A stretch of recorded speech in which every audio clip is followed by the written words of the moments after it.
देश में किसान आंदोलन लेके खूब चर्चा और राजनीतिक होत हवे। किसान और आम जनता के मुद्दा के बात लेकर छत्तीसगढ़ किसान नेता योगेश तिवारी से खास बातचीत करी हमार रिपोर्टर तिलक देवांगना। आवा देखते हैं खास रिपोर्ट में।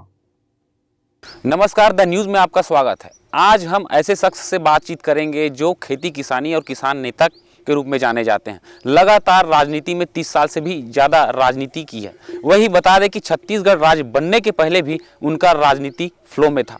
बात करेंगे हम सीधा योगेश तिवारी से, छत्तीसगढ़ के उन करेंट मुद्दों को लेकर लगातार जो चल रहे हैं बात करेंगे और साथ ही साथ ये भी जानेंगे उनसे कि कैसा यहाँ का राजनीति चल रहा है।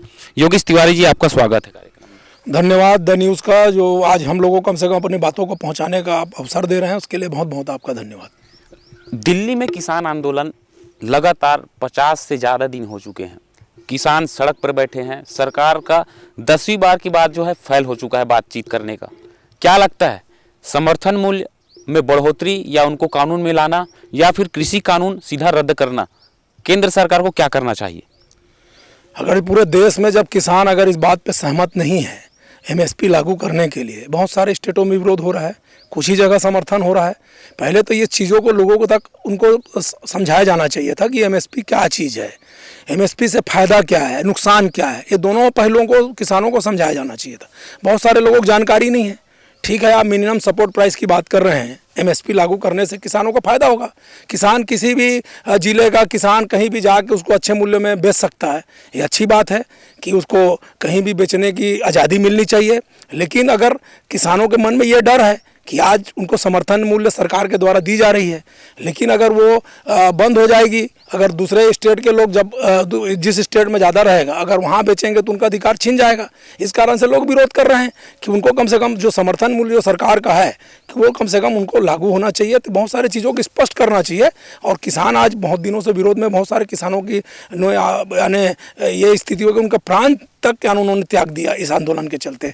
तो बहुत सारे लोगों को हम लोग आज श्रद्धांजलि अर्पित करते हैं ऐसे किसान भाइयों को जिन्होंने इस संघर्ष के नाच के चलते चलते जिन्होंने प्राण त्यागा है। उनके परिवार को हमारी संवेदना है। और आज किसानों के साथ अन्याय हो रहा है, अत्याचार हो रहा है, चाहे सेंट्रल की बात करें चाहे स्टेट की बात करें। किसानों के हित में सब बात करते हैं, लेकिन किसान का हित कोई करता नहीं है। किसानों का साथ अन्याय ही हो रहा है। छत्तीसगढ़ में सियासी संग्राम खूब चल रही है। कांग्रेस सत्ता पे बैठी हुई है, 15 साल से बीजेपी सत्ता पे बैठी थी, लेकिन आज दोनों एक दूसरे के विरोधी हो गए हैं। किसान के मुद्दे को लेकर राज्य सरकार को घेरा जा रहा है बीजेपी की तरफ से, वहीं दूसरी तरफ केंद्र सरकार को कांग्रेस सत्ताधारी जो बैठे सत्ता में वो घेर रही है। क्या लगता है ये? बहुत सारे मुद्दे हैं। ये सच्चाई है कि जब सरकार में कोई रहता है तो उस समय दूसरी बात करते हैं, जब खुद सरकार में आ जाते हैं तो उनका जो बात करने का जो नज़रिया है वो चेंज हो जाता है। ये नहीं होना चाहिए। वो स्पष्ट होना चाहिए राजनीति में कि हम किसी भी पार्टी में रहें, जो हमारी बात है वो स्पष्ट होना चाहिए। हम जिसके हित में बात करते हैं उसकी नीति स्पष्ट होना चाहिए। आज चाहे भाजपा हो चाहे कांग्रेस हो, मैं भी पहले कांग्रेस से जुड़ा था, उनके विचारों से मैं भी प्रभावित था, लेकिन अभी कुछ दिनों से बहुत सारी जो चीज़ें हैं उसमें बदलाव आई है, बहुत सारा परिवर्तन आ रहा है कि पहले कुछ बोलते थे आज कुछ बोलता है। तो ये स्पष्टीकरण होना चाहिए कि जो नीति है, जो कांग्रेस की नीति रही है, चाहे वो महात्मा गांधी, जवाहरलाल नेहरू, इंदिरा जी, राजीव जी के समय से जो नीति रही है उसको फॉलो करना चाहिए और उनके नीतियों पर चलना चाहिए। अन्यथा आज बहुत सारे लोग भटक गए हैं, रास्ता भटक गए हैं, उनके विचार भटक गए हैं। तो इस कारण से बहुत सारे लोगों में बदलाव आया है कि पहले जो वो बात करते थे आज वो बात वो नहीं कर रहे हैं, उनमें कुछ बदलाव चेंजेस दिखाई पड़ रही है। तो जो देश के हित में, प्रदेश के हित में बात होनी चाहिए और लड़ाई वैसी लड़नी चाहिए, चाहे भाजपा हो कांग्रेस में। दोनों पार्टियों को ये कहना चाहूँगा कि जो भी चीज़ है उसमें स्पष्ट होना चाहिए, स्पष्टवादी की तरह संघर्ष करना चाहिए। कोरोना काल में लाखों करोड़ों लोग बेरोजगार हो गए। प्रदेश में भी लाखों लोग बेरोजगार हो गए, उनकी नौकरी छीनी गई। चाहे स्टील प्लांट हो या फिर कोई प्राइवेट सेक्टर की जो संस्था हो, वहाँ पर जो बेरोजगारों की दर है वो बढ़ते जा रहा है। दूसरी तरफ ये कहा जा रहा है कि छत्तीसगढ़ में रोजगार की संख्या बढ़ी है। क्या लगता है आपको? कोरोना जो इस साल उसके चलते तो बहुत ज़्यादा स्थिति खराब हुई है। हर वर्ग परेशान है, चाहे व्यापारी हो, चाहे उद्योगपति हो, चाहे युवा बेरोजगार हो, चाहे सामान्य हो। और सबसे ज़्यादा अगर स्थिति खराब है तो मध्यम वर्गीय लोगों की है, जो बेचारे, और खास करके जो एकदम ही निचले तबके के जो मजदूर लोग हैं वो परेशान हैं, जिनको रोज़ खाना है, रोज़ कमाना है। अगर जो 300 रुपये जो रोज़ कमा के लाता है, जब उसका घर परिवार चलता है, अगर वो 300 रुपये नहीं कमाएगा तो उसका घर परिवार नहीं चलेगा। तो बहुत सारे ऐसे लोग हैं जो उद्योगों में काम करते थे, जो बाहर से आते थे या इस प्रदेश के थे, जो पलायन कर गए या कहीं काम के लिए दूसरे प्रदेश में जा रहे हैं। तो इस तरह के बहुत सारे संकटों का सामना लोगों को करना पड़ रहा है। सरकार को चाहिए कि बहुत सारे ऐसे योजनाएं लाएं ताकि यहाँ के जो लोग बाहर जो जाते हैं, पलायन करते हैं, काम करने जाते हैं, उनको जाने की ज़रूरत ना पड़े, लोगों को रोज़गार यहीं उपलब्ध हो। मनरेगा के तहत काम होता है लेकिन उनका भी पैसा बराबर समय में नहीं मिलता, उसमें भी बहुत सारा भ्रष्टाचार होता है। एक ही आदमी के नाम से कई ठो जॉब कार्ड बना दिए जा रहे हैं। तो ऐसे बहुत सारे घोटाले होते हैं, लोगों को नुकसान होता है। जो वाजिब जिनको हक अधिकार मिलना चाहिए वो नहीं मिलता है। तो युवा बेरोजगार बहुत सारे, मैं बोलता हूँ कि छत्तीसगढ़ में अभी भी बेरोजगारों की संख्या ज़्यादा है, पहले से कम हुई है ये बात नहीं है। अभी भी बहुत सारे इंडस्ट्री में जो उनका उत्पादन है वो घट गई है, तो बहुत सारे लोगों को छटनी कर दिया गया है, तो रोज़गार लोगों को नहीं मिल रहा है। लेकिन मैं कहना चाहूँगा छत्तीसगढ़ के जो स्थानीय लोग हैं उनको प्राथमिकता से इंडस्ट्रियों में, उद्योगों में सरकार जरूर कर रही है, लेकिन वो लोग दे नहीं रहे हैं। इस पर थोड़ा सा कड़ाई से नियम का पालन करना चाहिए, उनको रोज़गार दिलाया जाना चाहिए। अभी देश और प्रदेश में महंगाई जोरों पर हो, चाहे स्टील की बात हो या सरिया की बात हो, रेत की बात हो या फिर गिट्टी की बात हो खाद्य तेल की भी, आज इतना उछाल हो रहा है। लेकिन जब केंद्र में बैठी जो बीजेपी थी, जब विपक्ष में थी, तो खूब सत्ता पक्ष के लिए विरोध करती थी। आज खुद सत्ता में बैठी हुई है लेकिन लगाम नहीं लग पा रहा है। वही स्थिति आज यहाँ छत्तीसगढ़ में देखने को मिल रहा है। अलग अलग चीज़ों का रेट बढ़ते जा रहा है। क्या लगता है, क्या करना चाहिए सरकार को?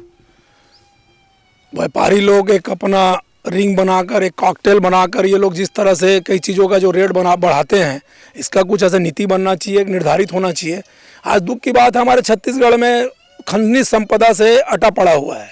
इतनी ज़्यादा खनिज संपदा है, कोयला निकलता है, आयरन ओर निकलता है, यहाँ लाइम स्टोन निकलता है, यहाँ बॉक्साइट निकलता है, लेकिन यहाँ के स्थानीय लोगों को उसका फ़ायदा नहीं मिलता है। इतने सारे सीमेंट उद्योग हैं, आज भी उनको जो रेट जो दिल्ली में है उससे 5 रुपये कम में हाँ सीमेंट खरीदना पड़ता है।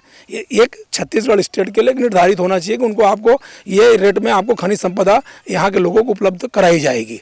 लेकिन जब सत्ता में नहीं रहते तो लोग ऐसी बात करते हैं, सत्ता में आ जाते हैं तो लोग बदल जाते हैं, भूल जाते हैं। और आज महंगाई तो चरम सीमा पे है, चाहे भाजपा की गवर्नमेंट हो, चाहे कांग्रेस की गवर्नमेंट हो। आज खाद्य तेल को ले लो, छोटी छोटी सामग्री, शक्कर को ले लो, प्याज को ले लो। अभी प्याज के रेट भले भी कम हुए लेकिन बीच में अभी आसमान छू रहा था। तो ऐसे बहुत सारी सामग्री हैं, लोगों को आज घर चलाना मुश्किल है। तो ऐसे चीज़ों में कंट्रोल होना चाहिए। जो भंडारण करते हैं, जो इसकी दलाली करते हैं, जो अड़तिया लोग हैं, जो बड़े बड़े कोल्ड स्टोरेज में जो माल को डंप करते हैं, जब रेट बढ़ोतरी होती तब बेचते हैं, तो ऐसे एक नियम होना चाहिए कि इतना मात्रा में ही निर्धारण किया जा सकता है, भंडारण किया जा सकता है, उससे ज़्यादा आप भंडारण नहीं कर सकते। छापेमार की कार्रवाई होना चाहिए। अधिकारी मिले हुए हैं वो भी भ्रष्ट हैं, सब पर थोड़ा रोक लगे तब जाके महंगाई पे कंट्रोल होगा, अन्यथा कालाबाजारी ये चलता ही रहेगा और लोगों को महंगा सामान मिलता रहेगा और लेने में लोग मजबूर रहेंगे। कांग्रेस की घोषणा पत्र के मुताबिक सत्ता में आने के पहले शराबबंदी का भी एक वादा किया गया था। क्या लगता है, छत्तीसगढ़ में शराबबंदी होना चाहिए कि नहीं? इससे क्या है, राज्य सरकार को तो राजकोषीय घाटा हो ही होगा, वही इनको मैनेज करने के लिए क्या अलग सी चीज़ लाना पड़ेगा? शराबबंदी का हम लोगों ने भी शुरू से विरोध किया है, क्योंकि आज शराब से खास करके जो गरीब और मध्यम वर्गीय परिवार हैं वो तो पूरे बर्बाद हो चुके हैं।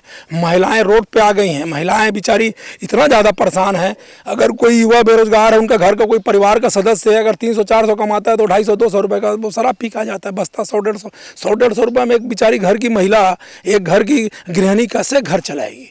तो स्थिति बड़ा बद से बदतर है। शराब बंद होना चाहिए। सरकार को अगर राजस्व में अगर कोई यानी नुकसान होता है तो दूसरे चीज़ों में आप थोड़ा सा टैक्सेशन बढ़ाइए, चाहे जैसे भी कीजिए आप, लेकिन इसको शराबबंदी होना चाहिए। हम लोग इसका विरोध करते हैं। और आज बहुत सारे जो दुकानों में जो भ्रष्टाचार हो रहा है, एक तो सरकार स्वयं शराब दुकान चला रही है, हम लोग भाजपा जब चला रही थी तो वो विरोध किए, आज खुद उस चीज़ को संचालित कर रहे हैं, जबकि इसका विरोध होना चाहिए। सरकार को शराब दुकान संचालित नहीं करना चाहिए।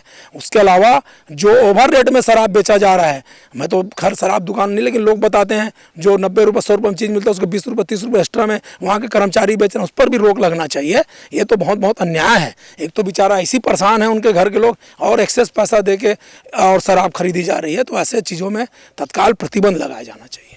ये तो थी हमारी खास बातचीत किसान नेता योगेश तिवारी के साथ। छत्तीसगढ़ के करेंट मुद्दे और राष्ट्रीय मुद्दे को लेकर इनसे खास चर्चा हुई। बने रहिए मेरे साथ, मेरे सहयोगी सूर्यकांत गौतम के साथ। मैं तिलक देवांगन, द न्यूज़ रायपुर।